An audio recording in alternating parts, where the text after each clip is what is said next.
think we're recording. So, Barry, it's so fantastic to see you in your wonderful home in France. Thanks so much for talking to me. I'm in my kitchen here in Brighton. Hello, Joanna. It's really great to talk to you this morning, and thank you so much for including me in this series of chats to the Friends of the Orchestra. It's wonderful to be able to talk to everybody. I hadn't expected it. Brilliant. Well, they'll be really happy to see your lovely face. And why don't you tell people a bit about where you are at the moment, where you've been? Oh, I see. Well, it's a little bolt hole, you know, that I've had for years, actually. Most of the time when I've been with the orchestra, I've had this little escape place. If you drew a line directly coming inland from Bordeaux and directly going up north from Toulouse, you'd hit a beautiful old town which is on a sort of oxbow lake in the River Lot, and the town is called Cahors, and we're just about 20 miles southwest of that, right out in farmerland. I mean, I don't have any neighbours except cows and sunflowers, so there's nobody I can disturb when I'm practicing, you see. Now, that was what I was going to ask you about, because it's the idea you're out in this fantastic countryside to study scores or play the piano, or what do you do when you're there? Well, it's funny, when I get here, I have a few days when I don't listen to music, I'll do anything at all, complete sort of, and then bit by bit, I think, oh, I need to look at that. Oh, I want to have a look at that piece. And slowly it all starts again. And yeah, I just think, you know, it's wonderful to be able to do music in a peaceful, quiet surroundings, actually. And yeah, it's fantastic. You've spent a lot of time in Australia, haven't you? Every year you have a ballet orchestra over there, and you do a lot. Yeah, well, it's been a long time association. I first went to Australia on tour with the Royal Ballet. We did a most wonderful tour. It started in New Zealand in about October, and I think we took about 3 months to work ourselves back, coming through New Zealand, Australia, then we did Hong Kong, all sorts of places. I mean, it was the most wonderful tour. We didn't take our orchestra. We had an orchestra in each town that we went to. So Colin Metters, who was the other conductor with me in the company, we leapfrogged. We went 1 week ahead, rehearsed up the orchestra, then the company would catch us up, and he would rehearse, he would perform, and then I'd go on to the next town. So, gosh, I saw so much of the world touring with the Royal Ballet.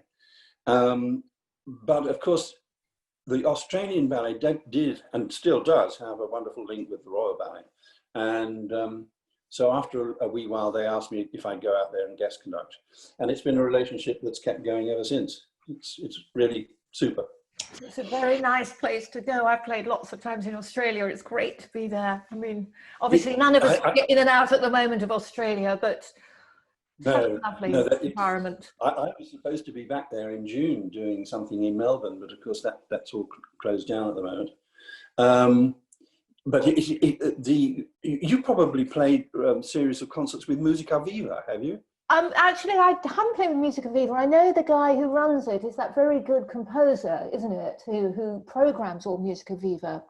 I've had him in to teach at the Academy because he writes such tremendous piano music, but I've worked with all the orchestras in Australia. I played at Sydney Opera House many times, and you know, Melbourne, all the big festivals, obviously, that they run. It's a fantastic place. And the enthusiasm for classical music is extraordinary. Not something necessarily you'd expect, but I've stayed many times in Newcastle, which is a city just up the coast from Sydney.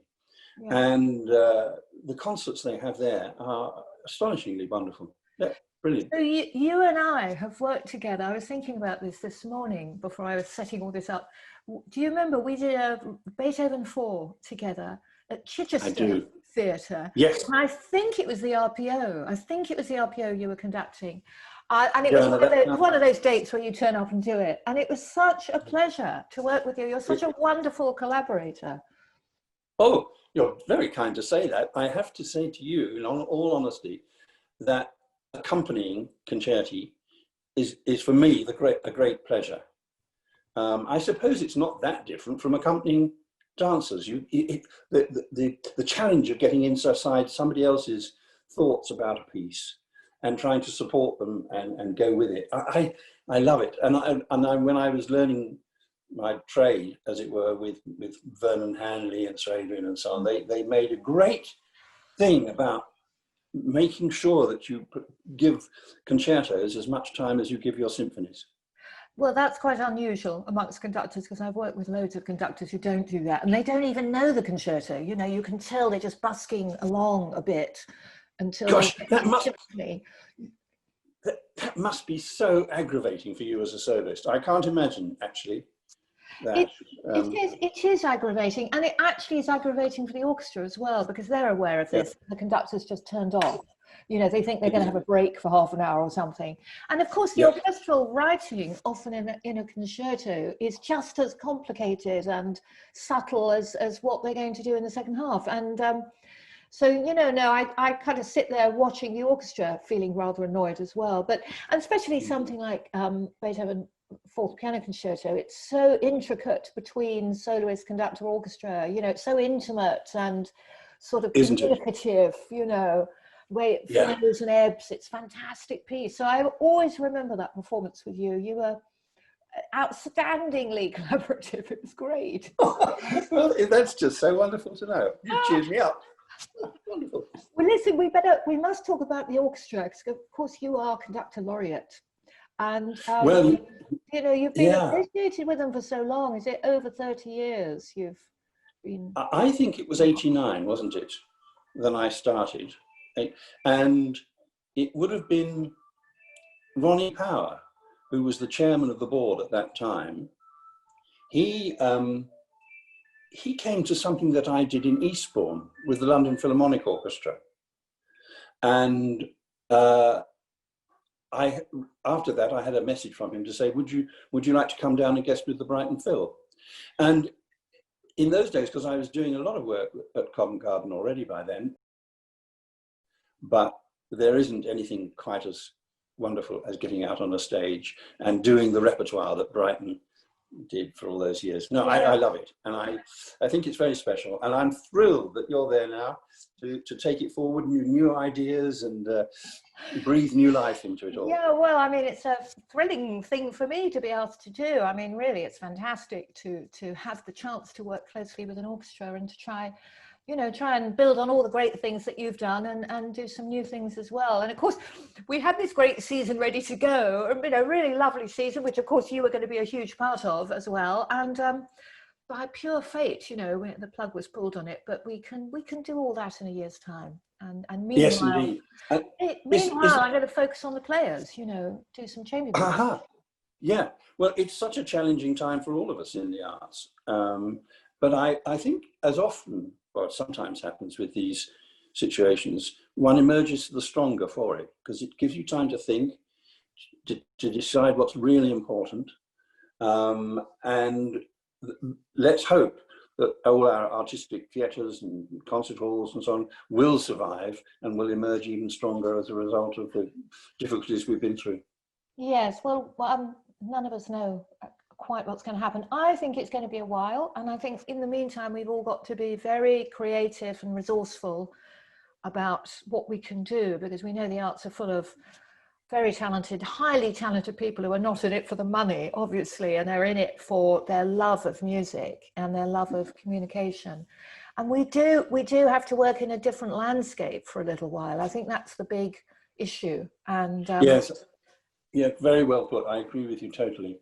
And I think, you know, in some ways, it's even harder for people. I've some friends who are right at the beginning of their conducting careers. And that's tough, you know, just when you were expecting to get out there and start making your way and getting some engagements, and everything is frozen.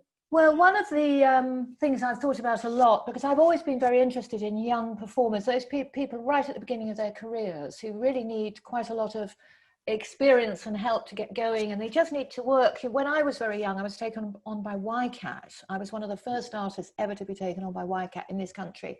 It was a fantastic apprenticeship for me because I literally played concerts. There was one week, I remember I played 6 recitals in different places. You know, and one was a major concert hall and one was a tiny little music club with 30 people, and then one was a school. It didn't really matter where it was. It was an incredible apprenticeship where you learned how to do what you needed to do. It's like taking a driving test, but you only learn to drive when you're actually in the car on your own and you're doing it. So true, yeah. And I'm always very mindful about giving young people a chance. When I've run festivals in the past, I've done a lot for these young professionals. Well, I was thinking now, this thing that we're all going to emerge from, it would be good to try and bring young conductors, young soloists, young singers, you know, even more forward than we would normally do, because they've missed out on such a lot.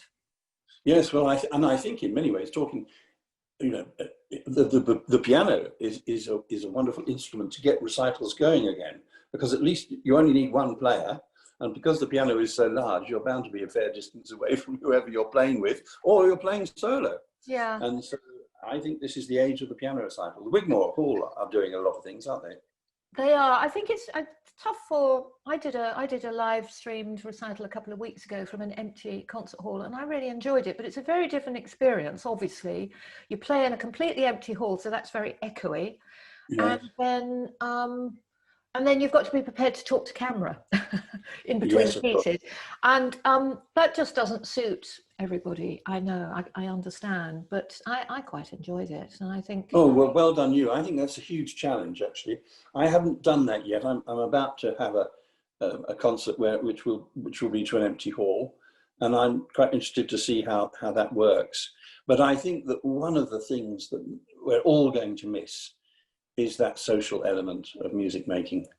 You know, you can tell, can't you, when the Brighton audience come to the Dome on a Sunday afternoon, of course they come to hear the music, but they also come to see their friends, to chat in the interval, to be part of that live experience.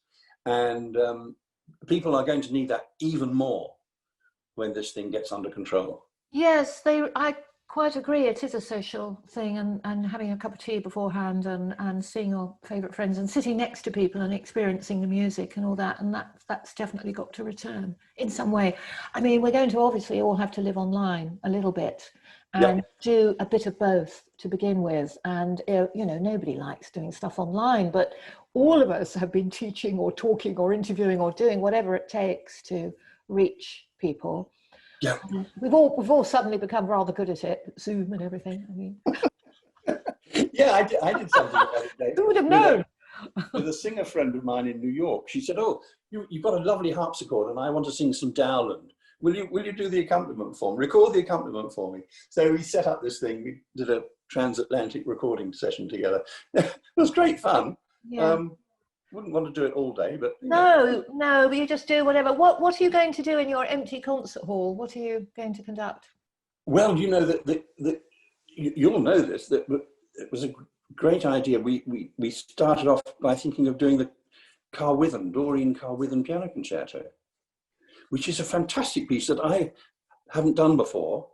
And of course, with the distancing that the orchestra need, it works rather well because I can have quite a large string orchestra.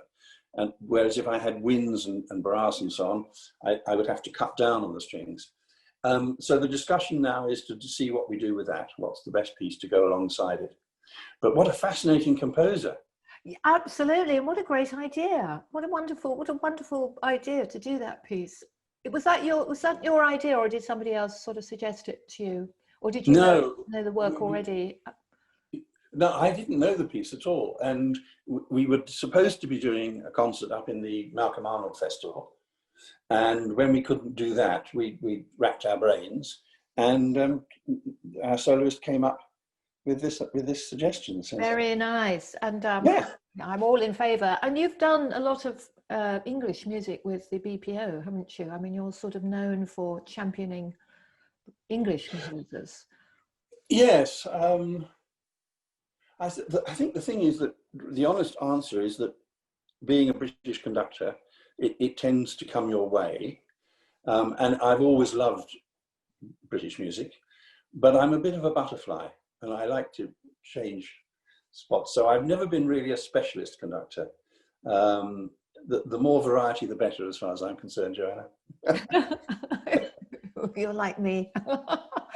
Yes, I think that's a sort of PR and marketing problem. I mean, all musicians and artists tend to get pigeonholed by journalists, basically. But of course, we know that artists themselves necessarily are very curious creatures, and they move quite quickly, and they are yeah, I mean, they could see connections, don't they, quite quickly between composers and time frames, you know, because I've always enjoyed putting early music with contemporary music and that kind of thing, and seeing the connection between John Dowland and blues and all this, you know. I love all that, thinking about how do musicians relate to one another all the time. Yes, yes, it fascinates me too, absolutely. I was having a conversation with a very good friend of mine the other day and saying that I was about to listen to some Debussy played by a German pianist.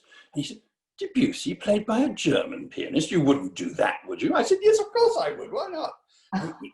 We've got these strange ideas sometimes that what works and what doesn't work. You know? Well, completely. I mean, usually people don't play their own music that well. You know, there's a great example of Leonard Slatkin, who was marvelous at conducting British music, you know, had a great love of Elgar and everything, you know. I mean, it's very often that I've loved playing American piano music, like Charles Ives and Barber and, you know, a lot of American jazz composers, you know, Lenny Bernstein and all that. So I don't think you have to come from the same country at all. No, I just love the idea of coming from different perspectives at things. You know, it's, yeah, it enriches the whole thing. What are your, getting back to your great, you know, history with the orchestra and your continuing history, do you have any particular highlights you can remember, or something that particularly stands out with the orchestra? Oh God, you know, over the years there have been so many things. I think inevitably the really big works that we debated long and hard whether we could do a Rite of Spring, and in fact, eventually we were able to do it. I think it nearly broke the bank, but I mean, it was a great thing to do in Brighton. How many rehearsals did you have to do that piece? Because it's still difficult. Yes, I think we did it on the day. No, you. I think so. I think we did. No. Oh no, I beg your pardon. There was one pre-rehearsal in Henry Wood Hall. One. But of course, you know, the whole orchestra knew the piece, from having played it in other places and so on. So it was just a question of pulling the strings together. The other piece I loved doing was we did a Janacek Sinfonietta with the brass up in the balcony. And that was tremendously exciting. The London Brass Ensemble joined us for that. It was, yeah, but there have been so many great moments. It's a wonderful orchestra, and the way that our friends of the orchestra support us, you know, I think it's terrible. It's one of those things that saddens me about current music making, is that so many towns like Brighton, who had an orchestra not dissimilar from ours, that they've gone by the wayside. We have to do everything we can to keep it going, because every city should have its own orchestra.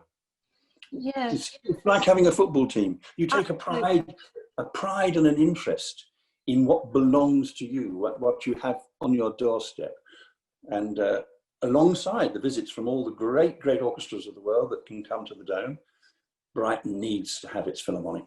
I think you're absolutely right. I think it's an absolute miracle and brilliant that it's kept going for as long as it has. And you know, with the great help of these very loyal audiences that have been over the years. I was in the office the other week, actually, and in a socially distanced way, because we're beginning to sort through all the posters and photographs of the orchestra. And I said to Kat, the administrator, I said, shall we just start at the beginning? Because there's just so much stuff. By the way, Barry, there are about 10,000 pictures of you in the office. Oh no! Well, I think I can suggest Barry Wordsworth art gallery in there. I think I can suggest what the best thing to do with those, and it might be a question of a match or something. Anyway, we started at the beginning, and I was really moved, because I said, "Oh, let's just do from 1925, which I think is the earliest piece they've got of a poster or a program, up to the end of the 40s, and it's absolutely phenomenal. Of course, every major huge name came and played with the orchestra down in the Dome, and yes, absolutely astounding, these names, you know, all on the same bill, you know, Myra, yes, Yehudi Menuhin and Arthur Schnabel, and it's incredible. Yeah, absolutely extraordinary. Beecham used to come down, didn't he? I think. Yes, but he seems to be more in the next decade, you know, Yes, absolutely. But because I love the wonderful remark he made.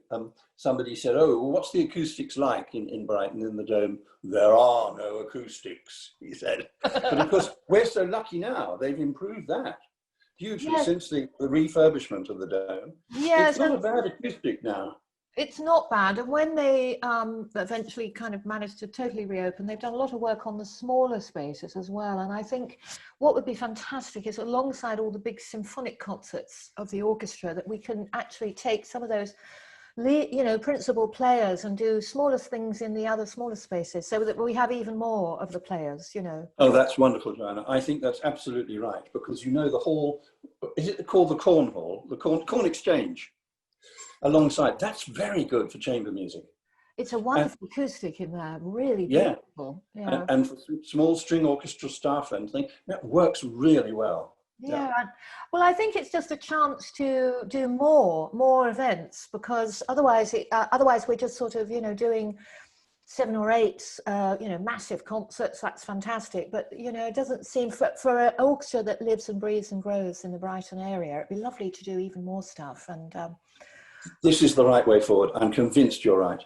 Absolutely right. good, I'm glad I'm doing the right thing. So, Joanna, it's been wonderful to be able to chat. Are you talking to some other people from the orchestra in this series? I certainly am, because I mean, obviously we want to try and get some chamber music going after Christmas. I'm talking to Peter, the principal cellist, about putting chamber music together, hopefully in the church near me in Kemp Town, but wherever we'll go. And the other thing I really, really want to do, which I'm talking to Lindsay Schilling about, is a Christmas carol. Dickens's A Christmas Carol with a brass ensemble. Oh, that'll be wonderful. It's such a Christmassy thing to do. We were going to do that anyways as a live concert, which we hope still to be able to do, but we're going to do it online otherwise. Right. So we're talking about that with a narrator and lovely, beautiful, you know, arranged music. I love brass ensemble, by the way. I absolutely adore that as a genre. So yeah. Well, fingers crossed for all of that, because even if I'm still down here, if it's online, I can hear it. So, yeah. perfect. Absolutely. You'll be an audience too.